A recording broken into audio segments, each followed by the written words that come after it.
Hello and welcome to Arsenal Analysed. I'm JC. I hope you're doing well. Today I bring you a match preview for a huge game this Sunday at the Emirates. Arsenal versus Liverpool. Everything that you need to know before kickoff. Make sure you stick around until the end of the video so you can see the stats behind my danger man and also my predictions as well. If you are looking forward to today's video, go ahead and smash that like button. Subscribe if you're new around here and get that notification bell button on if you don't want to miss out on tactical analysis after the game. I think it's going to be a tasty one, to say the very least. But let's waste no more time at all and dive straight into things, kicking off with recent form of both clubs. Arsenal, I think it's safe to say, are coming into this game with the better form. Liverpool just haven't started this campaign in the way that most fans probably would have expected. Arsenal not only winning their last 4, but scoring 3 goals in each of their last 3 games. And defensively, Liverpool haven't been at the races. Not the Liverpool that we've come to know with the likes of Trent Alexander-Arnold and Van Dijk. So there could be some very interesting key battles between Arsenal's attacking front 5 and Liverpool's back 4. There are certainly areas for Arsenal to hopefully look to expose. Looking at Liverpool's form, there are 2 wins, 2 draws, and a heavy defeat at the hands of Napoli. I think it's safe to say that their form has been somewhat indifferent. Whilst they are able to score goals, they are leaking goals, as we have already highlighted. Arsenal will need to be very, very careful, as there have been occasions this season already when playing a high line, these pacey wingers and forwards are allowed to get into space in behind that Arsenal back 4. And with the likes of Salah and Jota, to name just but a few, Arsenal will need to certainly be very, very careful. Looking at the history between both of these clubs, a fixture that down the years has been played across various competitions, a total of 237 times. Only 62 have ended in a draw. Liverpool do trump Arsenal in this department with 94 victories compared to Arsenal's 81. And if we have a look at the last 5 fixtures, no Arsenal wins. The closest we came was that 0-0 draw in January 2022 in the League Cup earlier this calendar year. But I think given Liverpool's form and how they've started this campaign, this will be the biggest chance that Arsenal have had in years to really hammer home a win, maybe by more than 1 or 2 goals. Maybe I'm getting ahead of myself, but we'll have a look at those predictions in a later part of today's video. Some fun facts that you may not be aware of heading into what is such a huge game. Arsenal are ranked 3rd for goals per game this season in the Premier League, 2.5 per game in fact. Now this is only 1 behind Liverpool, who are ranked 2nd with 2.6 goals per game. Arsenal are ranked 1st for their away form, but we're at home this coming weekend, which we are ranked 3rd this season for our form. Liverpool haven't lost to Arsenal in their last 5 meetings between both clubs, 4 wins and a draw. However, maybe good reading for us Arsenal fans, they haven't won in their last 5 away games, which is absolutely fantastic. And if we have a look at the graph here, right in the middle of the screen, we can see here that Arsenal have scored a total of 20 goals this season and conceded 8. Compared to Liverpool, who have scored 18 and conceded 9. So very, very close.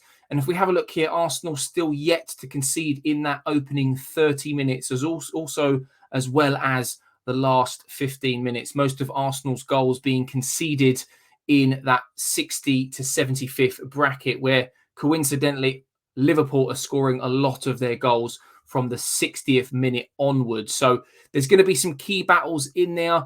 With regards to when Liverpool concede a lot of their goals, it does seem as though it comes just before half-time. Arsenal scoring quite a few between the 15th and 30th. So read into that what you will.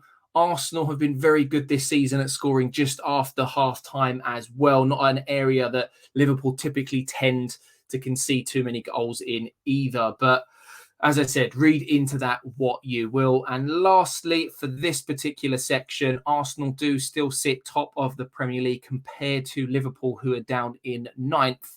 And something that I didn't expect to hear myself say at the start of this season if Arsenal beat Liverpool this weekend, they will go 14 points clear after having played 9 games, which is absolutely crazy. Obviously, I'm very happy about it, but it wasn't something that I expected to hear myself even thinking about at this stage in the season. Obviously, still a long, long way to go. Not getting ahead of myself, but it does make for very, very good reading, especially if we do manage to get one over Liverpool this weekend.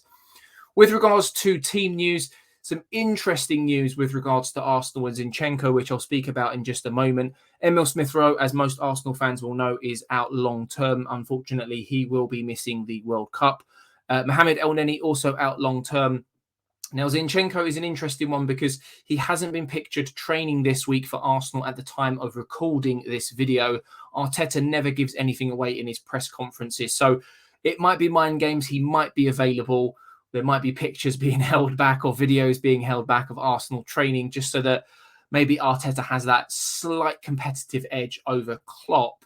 But another tell potentially is that Kieran Tierney did come off in around the 70th minute, I think it was, midweek in the Europa League. Maybe a bit of a precautionary thing, just in case Zinchenko isn't available. But having looked online in various different places, no one listing him down as injured, but there are journalists saying that he may not be available this weekend. Liverpool, on the other hand, do have quite a few injuries. Now, the names that you can see on screen, Arthur, Andrew Robertson, Curtis Jones, Naby Keita and Oxlade-Chamberlain are said to be all unavailable for this fixture. However, I would not be surprised if this is something that Klopp is playing heavily on to, again, just like Arteta, have somewhat of a competitive edge in terms of who is available for selection. We might see maybe 1 or 2 of these names sneak in there, for example, in terms of the matchday squad at the very least. But a game of this size,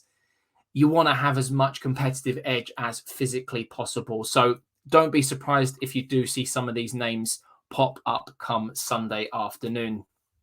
And finally, looking at my predicted lineup and danger man, I'm going to go with Gabriel Jesus, who came on for the midweek fixture in the Europa League, looked very, very sharp. And players like this, they love the big occasions, and he will be potentially drooling at the fact that Liverpool have been so bad this season defensively. Will he sit on the shoulder of a Trent Alexander-Arnold, who we know does like to get forward and hasn't been at his best this season? But 5 goals and 3 assists in 8 Premier League appearances.